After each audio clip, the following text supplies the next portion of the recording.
کے P side پہ مسجدیں اکثر جو ہے نا وہ پنجاب کی نسبت بھری ہوتی ہے، مطلب نمازی جو ہے نا زیادہ ہوتے ہیں. جس طرح ایک محاورہ بھی انہوں نے فیمس کیا ہوا ہے کہ پٹھان جان رمضان جان ہے. تو اس کے بارے میں آپ ذرا بتائیں.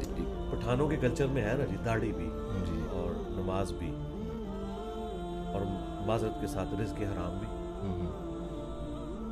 تبلیغ جماعت کے بستروں میں ہیروئن بھی اسمگل ہو رہی ہوتی ہے. تو یہ کلچرل چیز ہے. میں اس کو بھی جذباتی اسلام سمجھتا ہوں. ہمارے استاد ڈاکٹر اسرار صاحب کہتے تھے کہ یہ بھی بڑی نعمت ہے، ہم اس کو نعمت ہونا سمجھتے ہیں، لیکن یہ اللہ کو مطلوب نہیں ہے کہ آپ جذبات کے ساتھ اپنے معاملات کو لے کے چلیں، علمی طور پر لے کے چلیں. یہی پٹھان جو ہے نا ہندو ہوتے تو آپ ان سے زیادہ پریکٹسنگ ہندو کو ہی نہ دیکھتے. یہی اگر جیوز ہوتے تو ان سے بہتر آپ کو یہودی کوئی نظر نہ آتے.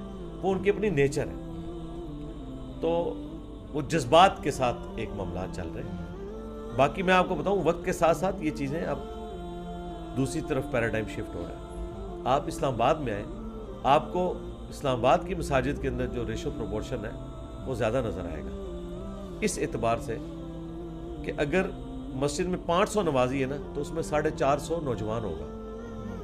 یہ چیز آپ کو نہ کے پی میں نظر آئے گی نہ کہیں اور نظر آئے گی. دنیاوی تعلیم کی برکت سے نوجوان طبقہ اب زیادہ دین کی طرف آ رہا ہے. کے پی کے تو کلچر میں داڑھی تھی نا، مسلمانوں کے کلچر میں داڑھی کوئی نہیں تھی.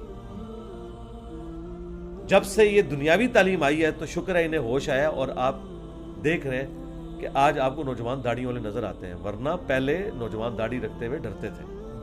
اگر آپ نے اس کو ویڈیو میں دیکھنا ہے تو پاکستان بنانے والے جو ہمارے بزرگان دین ہیں مجھے دکھائیں ان میں سے کتنوں کی داڑھی ہے. جتنے جلسوں میں نیچے نظر آ رہے ہیں کتنوں کی داڑھی ہیں. اس وقت لوگ کہتے تھے جوانی میں روگ لگا لیا. عورتیں کتنا پردہ کرتی تھی. آج سے 40-50 سال پہلے آپ اسلام آباد یا دوسرے شہروں کے کالجز کے باہر کھڑے ہوں اور آج آپ کالجز کے باہر کھڑے ہوں تو آپ کو زمین و آسمان کا فرق نظر آئے گا. فل حجاب میں ہیں بچیاں.